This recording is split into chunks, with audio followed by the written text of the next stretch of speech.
Hello everyone, it's Suzanne Sky, and I'm making this video today to show you something I'm very happy about. It's our 2-year-old. Well, it's been planted 2 years. I don't know how long it was growing before my son and daughter-in-law got it from the nursery, but it's a mulberry tree. And this morning, for the first time since this has been planted, it's got a crop of mulberries. Let's see if I can, no, let's see. I'm sorry, I hope I'm not making y'all dizzy. Let's see, oh, there you can see the red ones.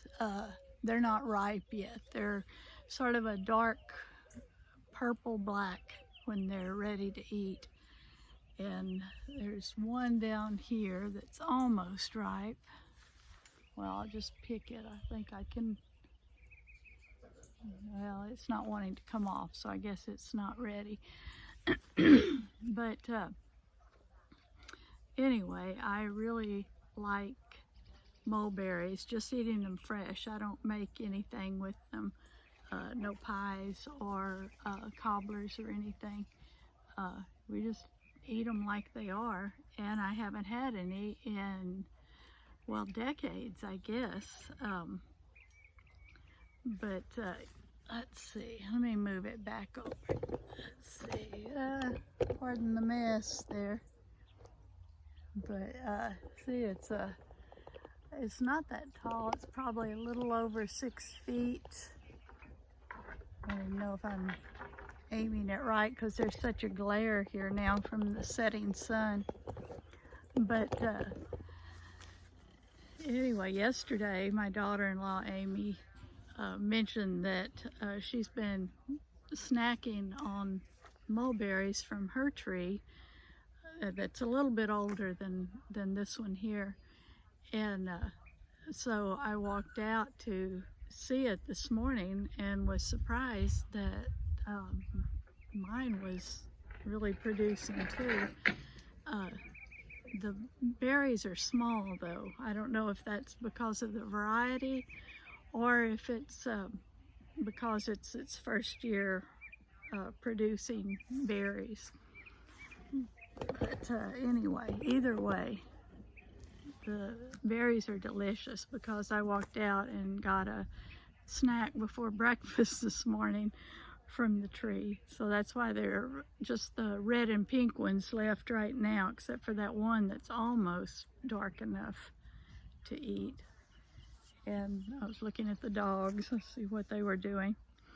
And I also wrote a journal about it this morning, where I drew little ripe mulberries there, and then pink ones, where are they? Right here.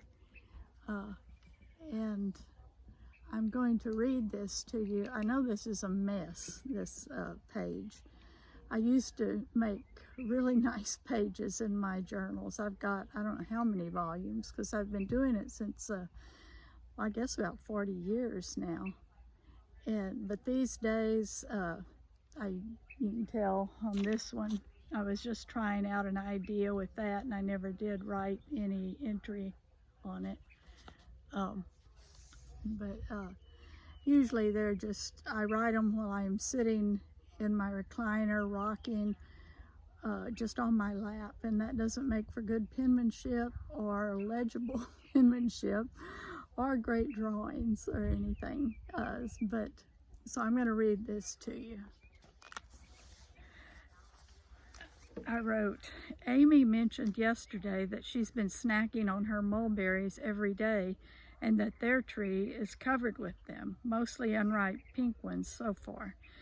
So I decided I'd better check mine. Theirs is about a year older than mine. Noise. It's covered with berries too, mostly pink. I picked 7 black ripe ones this morning. Yummy. And now I have to turn it because I wrote crooked. When I was a child, climbing trees was about my favorite thing to do. Most kids climbed trees in those days. Now it seems that no children do. Mrs. Foster and her daughter lived next to us. She was an elderly widow, and Fannie Mae was a middle-aged single woman who taught school in Bloomington, coming home on the weekends and holidays.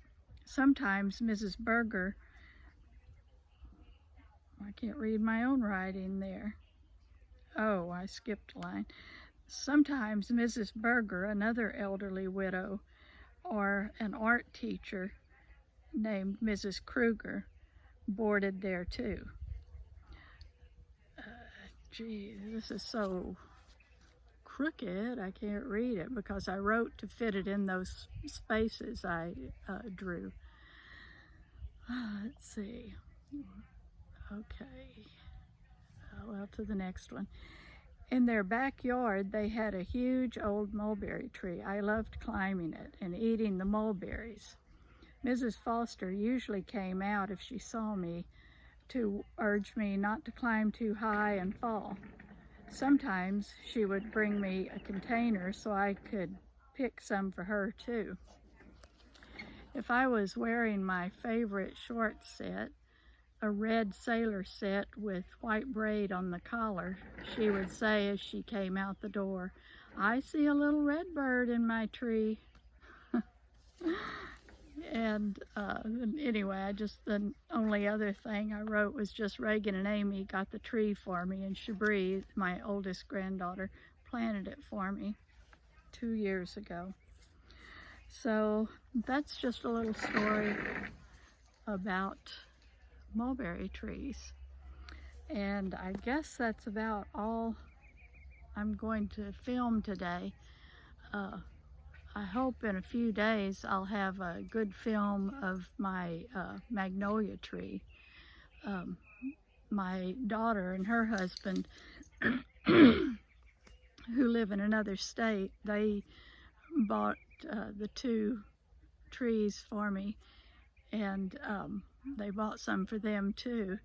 And one of them is just really healthy looking, and the other one, well, it seems to be healthy. It's not dying or anything, but it's just not producing the leaves all over like the first one is. So I don't know if it's a different variety or if something's wrong with it. But anyway, I've got the hose running on it now on a drip, so hopefully it'll pick up or at least won't die.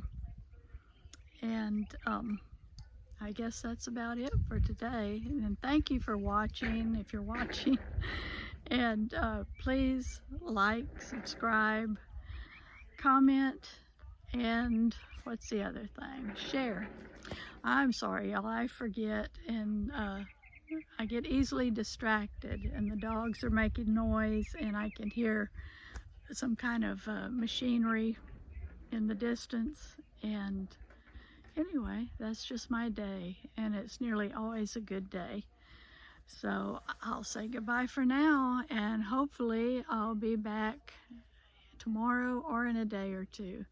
Sometimes it's just hard to find a time to film. I hope y'all don't give up on me. It's just been much busier with my husband right now, and things going on. And Easter, I didn't even film anything about Easter. Maybe I'll go back and mention it tomorrow or the next day. But I didn't take any pictures. Frankly, I was exhausted, so no pictures. But anyway, thank you for watching. Bye-bye.